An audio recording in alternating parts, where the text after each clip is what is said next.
وقال الذين كفروا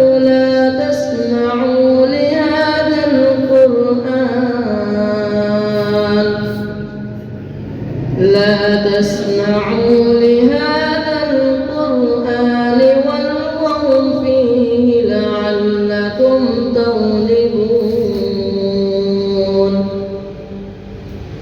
فلنذيقن الذين كفروا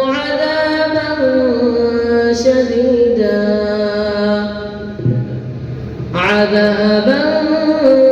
شديدا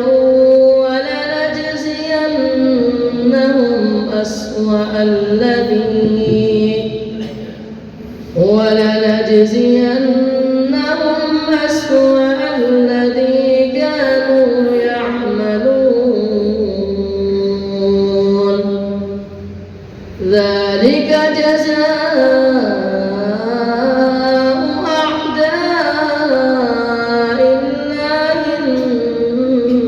النار لهم فيها دار الخلد جزاء بما كانوا بآياتنا يجحدون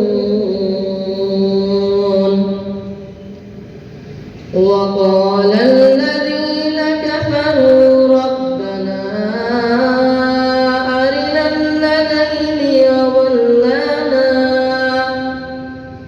ربنا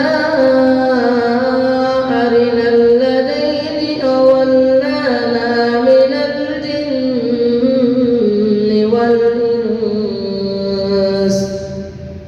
من الجن والإنس نجعلهما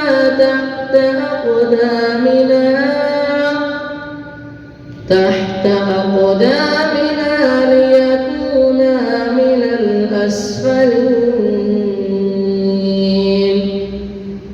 إن الذين قالوا ربنا الله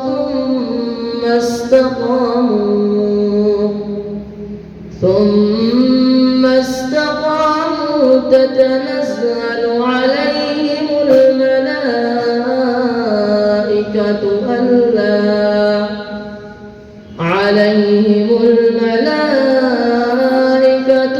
ألا تخافوا ولا تحزنوا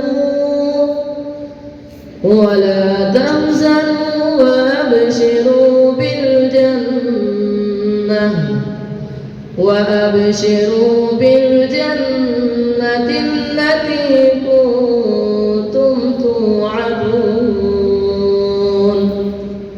نحن أولياؤكم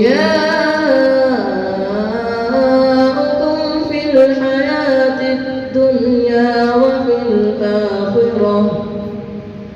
ولكم فيها ما تشتهي أنفسكم ولكم فيها ما تدعون نزلا